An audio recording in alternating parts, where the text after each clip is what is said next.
Let's do this. The Cult of Hockey podcast by the faithful and for the faithful. I'm David Staples of the Edmonton Journal, and I'm here tonight with Bruce McCurdy. Welcome, Bruce. Hey, David. And it's funny, we're both kind of in a little bit of a, maybe it's because it's so late. You were at the game and I was coaching a game, so we're a little late doing this, but we're kind of, it seems a little bit of a somber mood, especially after a big Oilers win like that. What's going on, Bruce? Beat the Bruins in overtime. Well, it was a weird game. It was some very sloppy hockey.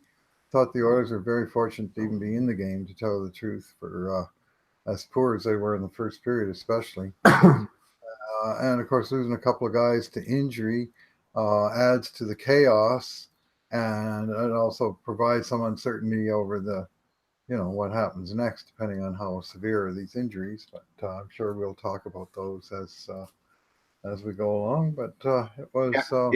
It was tough to get a read on the game. I mean, it was just totally blenderized lines. Yeah. And after Ty Ratty went out, Bruce, so we'll do the two good things, two bad things, and two numbers. So what would you say was your good thing? Well, I'm going to default to the big guy, number 97. And even that, I'm going to, I guess, temper my remarks by saying 97 is so good that he can win a game for you when he's had an off night. Because I really did think that Connor was struggling tonight. He was battling the puck. He was turning it over. He had 4 turnovers. He was shooting wide with his shots. He was just missing with his passes. And a lot of the magic was kind of missing. He willed himself into the game at times when he went back behind his own net and went for the rink length rush. That's always going to electrify the place, as he did at one point partway through, almost out of frustration it seemed. But that puck wasn't sitting down for anyone on the ice tonight, and it was tough to make plays. But boy, did he make one in overtime, or actually 3. Yeah. The sound of the crowd, like, this was a great part of being there. The sound of the crowd. When first of all he picks off, he reads and picks off Marchand's prayer pass to Bergeron, trying to get the breakaway, and the crowd sees that and they cheer the defensive play to prevent the breakaway. And then he comes up ice with the puck, and he just bedazzles Brad Marchand at the blue line with that spectacular outside-inside move of his that seems to be almost unstoppable in a one-on-one situation. And the crowd, the second roar from the crowd is louder than the first roar. And then, of course, remains the finish of the play where he reaches to recover the puck and then hold it and feed it to Leon for the wrap in to finish it. So there were sort of 3 levels of crescendo of the crowd as this play developed over the course of maybe 6-7 seconds between the interception and the puck going in the net. And that just one sequence alone was, it was a, dare I say, transcendent play by McDavid on a otherwise fairly, his earlier assist came on a shot that missed the net by about 4 feet, and it bounced off the end boards to Nugent Hopkins, and maybe you could say that was a pass, but I think that was just a fortunate bounce for the Oilers. But that overtime magic was all McDavid. I think it was Maurice Richard said that sometimes he felt like he was riding on the roar of the crowd. Mm-hmm. So maybe McDavid was doing a little surfing there too. Mm-hmm. Yeah, he in the first period he had a wide open shot. He missed the net completely, and you're right, Bruce. The Oilers were lucky not to be down. I mean, Krejci hit the post. There was a number of really good scoring chances. In terms of grade A chances, Boston had 11. The Oilers had 9. So Boston was the better. Really. But Boston was the better, slightly better team in that game. I thought, just by going by that metric. I think they did have a little bit better scoring opportunities overall than Edmonton. So my good thing is I really liked Evan Bouchard's play. I just again, it's just such a relief to see an Oilers defenseman who can handle the puck and move it quickly, make a pass, hit someone on the stick. Oscar Klefbom has been just playing great, I think, all year long, and getting better. He and Larson are getting better. And Darnell Nurse, I thought, although he had a few shaky moments on defense, He also had, heroic moments on defense. But Bouchard just, I can't see how he's not with this team all year long, Bruce, at this point. He's markedly better than anyone else in the third pairing. And if he's used in that sheltered role, I think he can have some success in the NHL. There's a few moments, iffy moments now and then on defense, but anytime the puck is on his stick, almost, it's like, oh, thank goodness they got somebody who can pass that puck. And he's showing increasing confidence in skating with the puck now and then. So I'm relieved that the Oilers seem to have drafted a really good player, because you don't always get a good player with that pick. And he seems to be, I mean, the early returns at least are promising. Yeah, he had an interesting test tonight because of course, they lost Benning almost right away. He only played, I think, 4 shifts and 2.5 minutes, Benning.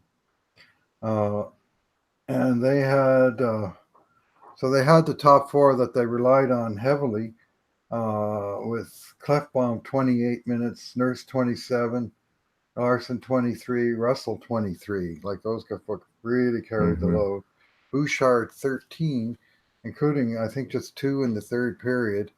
And yet it was Bouchard who was caught out on the ice and somewhat culpable on both Boston goals. So I have an idea. You see the good things, and I saw lots of good things that I really liked about this player tonight. But I think they'll be looking at that. Like, he sat on the bench for the last whatever, after that tying goal. He never saw the ice again. Yeah, on the first goal, I really thought other players, he was culpable, but up on the list, he was like 4th on the list after Kara turns it over. Cassian and Brodziak had really good, much better chances to stop that pass than Bouchard did, although Bouchard might have had it as well. Right. And on the second goal, Nurse and Nugent Hopkins, I thought, were more, and Talbot, frankly, were more culpable. That was an outside shot, a beat shot. It was a very good shot. You have to give the shooter credit, I guess, for making an outside shot. David Pastrnak, yeah. Bouchard did make a mistake on it, though, so fair enough. He did make a couple of mistakes on goals. But I also saw some very nice passing from that guy, which I've noticed before.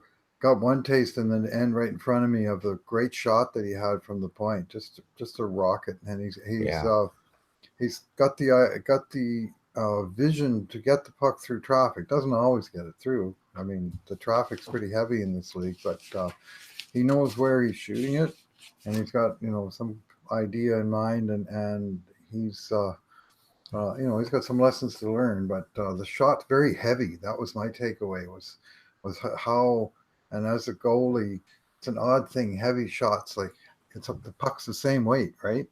And yet when some guys shoot it, they just about knock you over with it. And then other guys, it just bounces, it's just got a different sort of power on the shot. He's really seemed to have the sort of natural, just a easy wrist shot or low slap shot, and lots of strength on it. So those were certainly positive things. Defensively, he reminds me too much of Justin Schultz for my liking, in terms of floating around, kind of one hand on the stick and casual.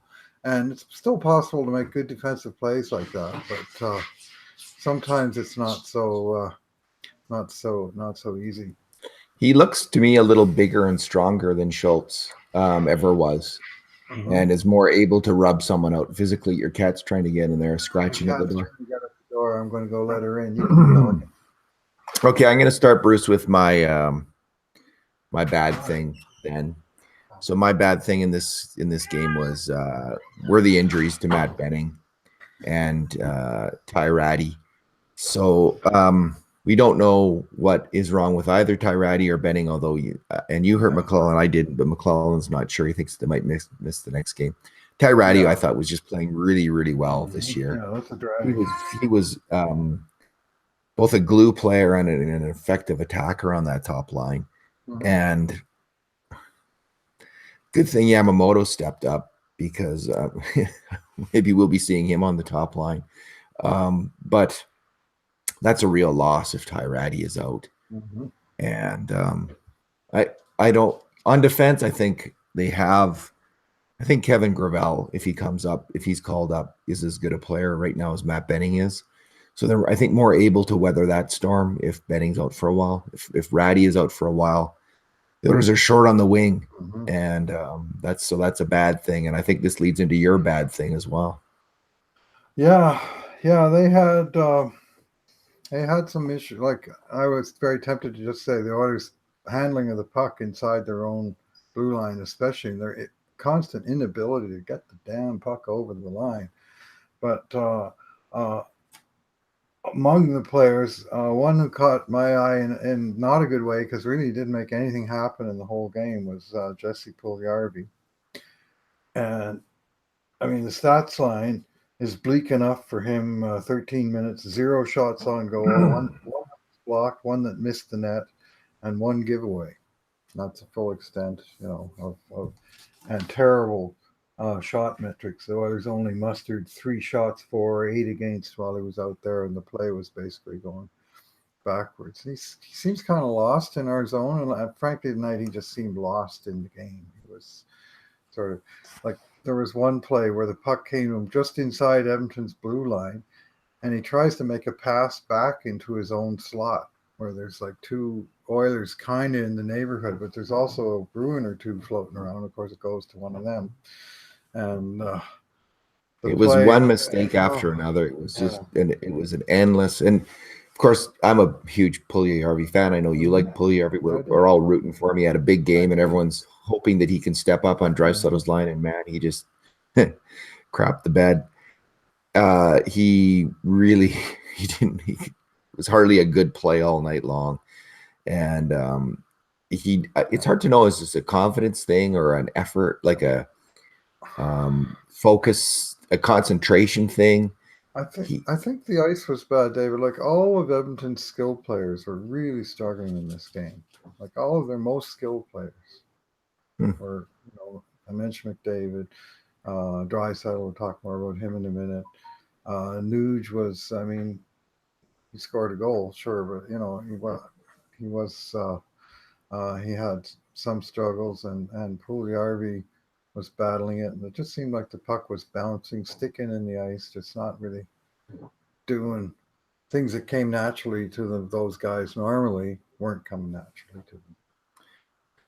Let's go to the stats, the numbers part of this podcast. My number, Bruce, is 2.2, which is Connor McDavid's point per game, which is best in the NHL right now. So as much as Austin Matthews was getting everyone at Toronto to do handstands, cartwheels, and I mean, he's having a fantastic start to his year, to give Austin Matthews credit, but McDavid's now ahead of him. McDavid's now ahead of him 2.2 points per game to 2.0 points per game, and Malkin has 2.0 points per game. And I'll mention also Nugent Hopkins is 27th in the NHL with 1.4 points per game, tied with Taylor Hall. And Draisaitl is 40th in the NHL at 1.2 points per game. Wow. So, but it's nice to see McDavid in his rightful spot at the top of the NHL scoring. Well, he's not at the top of the scoring standings, but he's at the top of the points per game. Yeah, when you have a disparity in games played, I mean, per game is a better shortcut to who's doing what. And I'll say this about Austin Matthews: he takes an unmerciful drubbing here in Edmonton. Like, some people get offended by the very fact that other people are even trying to compare anybody to McDavid, as if McDavid is on this huge pedestal. And he is. He's the best player in the world. But, Austin Matthews is pretty damn good. And just belittling the guy because you don't want him to compare, like, that doesn't advance the conversation. He's a hell of a player. I used to have the same problem with Mario Lemieux back in the day when he first started challenging Wayne Gretzky. And I was a young, impetuous fan back in those days. And, this idea of, Mario do something, I sort of go, well, he didn't do this or he didn't do that. He's got this wrong. And it took a little while. I'm like, you know what? This guy is fantastic. Why don't you enjoy him, Bruce, and enjoy him for the player that he is? You love hockey. Why, Maybe it was the '87 Canada Cup, Bruce. That it certainly that certainly made me a Mario Lemieux fan in a very, very significant and major way that would lasted for the rest of his career. I mean, he and Gretzky. That may be the best offensive performance put in by two players in hockey history, Gretzky and Lemieux in that tournament. So, what's your number, Bruce? Okay, well, I'm actually going to do a couple of numbers, and this has to do with two of the Oilers' middle six centers, Leon Draisaitl and Ryan Strome. And I look at them with particular interest tonight because essentially they swapped out line mates from previous games. And Draisaitl got, well, one of Strome's line mates, Puljujarvi, and he also got Reeder because of the injury to Kajula. In the meantime, Strome wound up with Lucic and who's the other guy on Draisaitl's other wing, Yamamoto. And a lot of the suggestion was Draisaitl was having his struggles at even strength because his wingers were not really clicking with him. Well, tonight, Strome playing largely with those wingers. I'm just going to use Corsi shot attempts because that's simplest.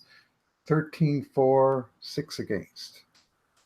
And Leon Draisaitl playing with either Puljujarvi and Reeder, or playing quite a bit with Nugent Hopkins and McDavid. 9-4, 25 against. 9-25. God. And yeah, and I mean Draisaitl, like, it's a weird thing. Like, he's a hero of the game, right? He scored the game-winning goal in overtime. What could be better than that? Like, that's the best possible outcome.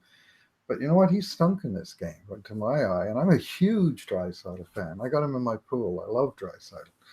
And I love him for what he can bring to the game. But you know what? He's just not bringing it right now. And he's got 6 points in 5 games, like you say. You know, a bunch of second assists on the power play, some of them. And, you know, he made a nice play to put that goal away. I'll give him credit for that. But too much floating and too much. You know, I said to my seatmate on a couple of occasions, I want to see him go through somebody. I want to, you know, with the puck on his stick, I want to see him drive hard and stick his shoulder in a defenseman and take it to the net. And in his own bloody zone, when he doesn't have the puck, I want to see him go through somebody, just stick his shoulder into the puck carrier and lift the guy's stick and physically challenge him for the puck. And he's just floating by, and he's gliding on 2 feet, and he's just. This is not the player that we know that Leon Draisaitl is. He's just got to get his head in the game and get out of this stuff, because that is not his game. And right now, playing like that, that is, you know. He reminds me of Vladimir Ruzicka on a bad night. He reminded me of Vladimir Ruzicka on a bad night, other than he scored the game-winning goal in overtime, and he's the hero, right? So, yeah. You know, it's funny how that works. I remember going to an Oilers game one time in the WHA, and they had a guy named Tom Gilmore. Yeah, I remember him. Fans might remember Tom Gilmore. And all night long, I was talking about how bad Tom Gilmore was playing, and he was bad in that game. And he just kept turning the puck over, and just, you know, a puck play died on the stick over and over again. And then in overtime, he makes a bit of a rush, and he takes and you know, it's fine rush and shot, and it bounces off his shin pad and into the net. Game ends. First star, Tom Gilmore. He was no Rusty Patenaude, that Tom Gilmore. Hey, you know what my abiding image of Draisaitl is this year? It's him getting the puck and crossing the blue line and his feet not moving. Mm-hmm. He kind of slows down right now when he's. You always know when he's playing poorly, because. Mm-hmm.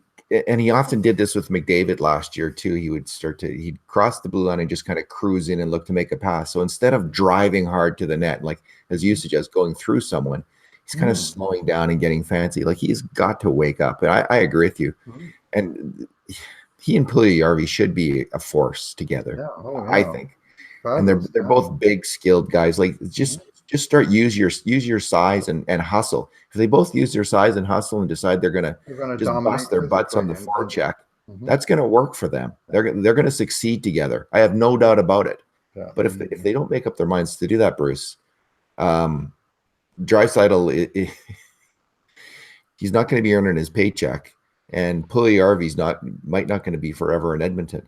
Like they've got it both, and I don't want to be too harsh on Puljujarvi there. That was one really bad game, and he's been okay, at least okay, and good in some games up until now. But that was a really rancid performance from both of them, and I'm not surprised. The team needs more from those guys. To I mean, they could come out and play the same game they did tonight in the next 10 games, and I'm willing to bet you they're not going to win half of those games.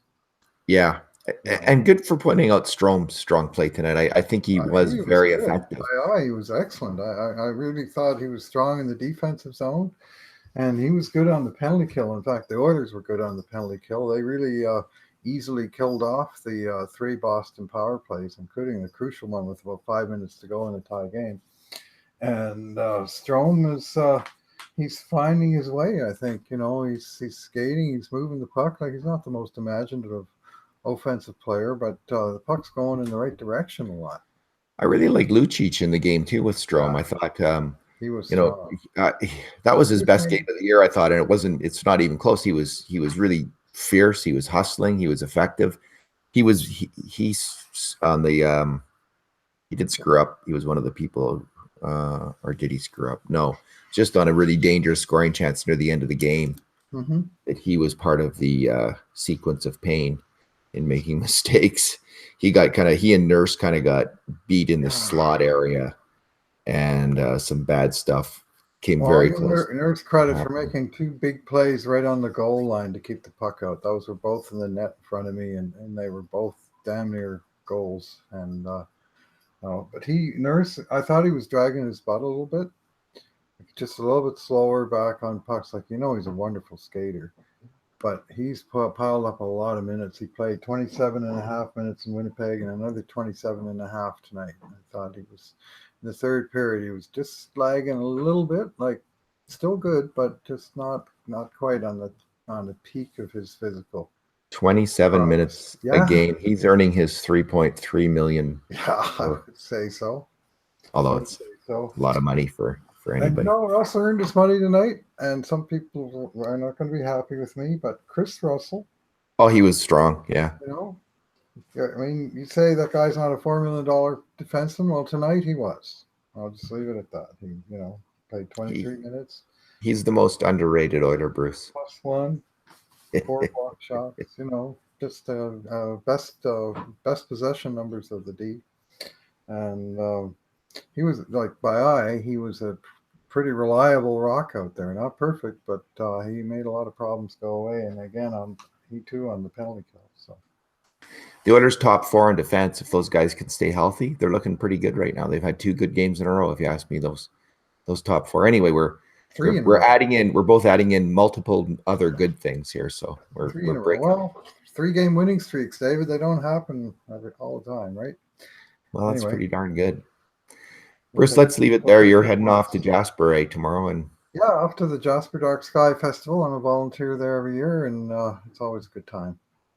I hope the nice weather and clear skies remain. You've probably checked the forecast. So 2 nights at Lake Annette for the telescope people, so it should be fun. Very dark there. Cool. Sounds like fun. All right. Thanks, Bruce, for talking. Thanks for listening, everyone. And in the meantime, and in between times, this has been another edition of the Cult of Hockey podcast.